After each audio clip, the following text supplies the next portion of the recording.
If you want your children to be good at science and math and engineering, encourage them in their music lessons from a very young age.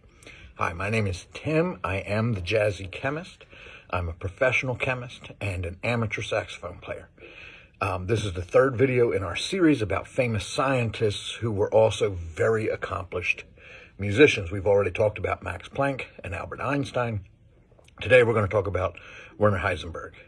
Werner Heisenberg was a German physicist who lived from 1901 until 1976. He received the Nobel Prize in physics in 1932, and this is the quote of the title of his Nobel Prize, for the creation of quantum mechanics.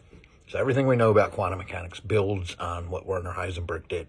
That award was celebrating papers that he had published between 1925 and 1927, and I don't want to miss that. His birth date was late in 1901, which means when his first paper came out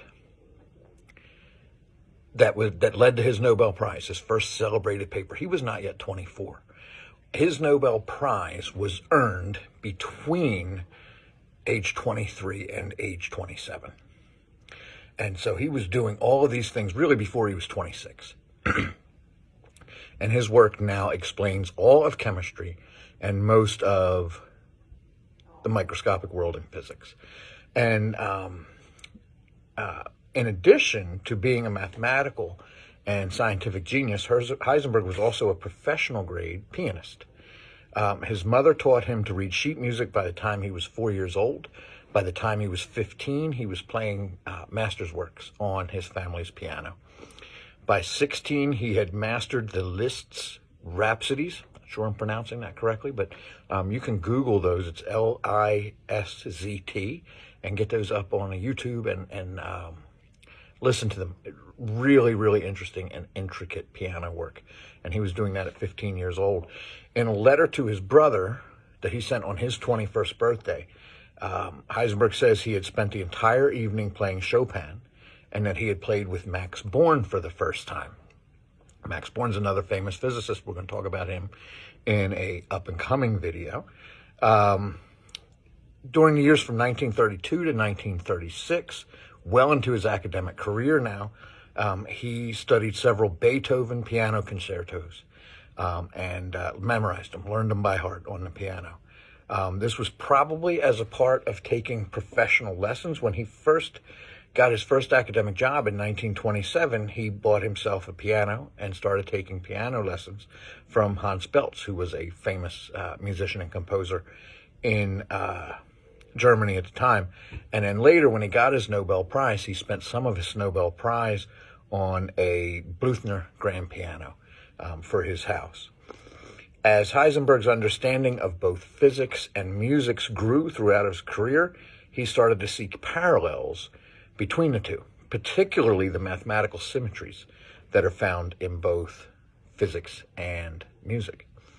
There are hints in writings from him and his colleagues that he may have even given formal lectures on that overlap, that mathematical symmetry that's common to both music and physics. But if he did, we can't find copies of them. They haven't been preserved. Throughout his life, his adult life, Heisenberg practiced daily on his piano, did a lot of finger exercises that were very common among German piano students at that time. He was never a virtuoso. He was very, very good. He could have made a living as a piano player. But fluency didn't come natural to him. He had to work constantly at it. His chord technique had limits that were based on his talent level. And there were some trios that he had wanted to play by Brahms, Mendelssohn, and Schumann that he could not. He couldn't master to the level that he wanted to. So he had some frustration in that area.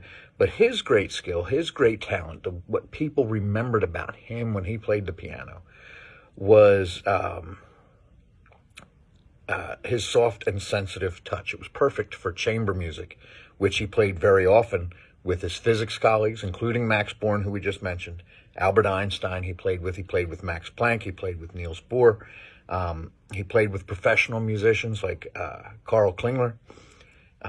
As a kind of final glory to his long musical life, the Bavarian Radio Orchestra fulfilled his 70th birthday wish and let him play a Mozart piano concerto in its original orchestration and with professional musicians.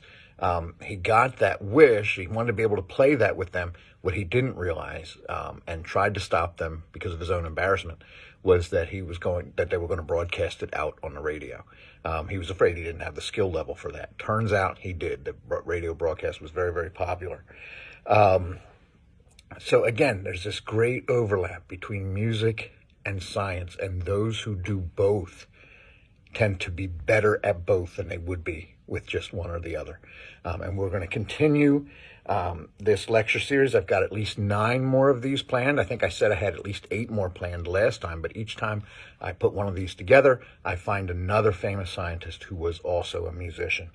So let me know if you like this content by hitting the like button, by following me, by commenting in the comment section. And in the meantime, I will keep working on this content. I'll keep working on my videos of me playing those jazz tunes from Lenny Niehause's books, so that you can play along with those if you are an alto saxophone player. And I have a few more ideas for saxophone tips and trick videos that I'm going to work on as well. So we've got a lot of content coming up. Have fun, stay safe, get your kids music lessons, and play your saxophone.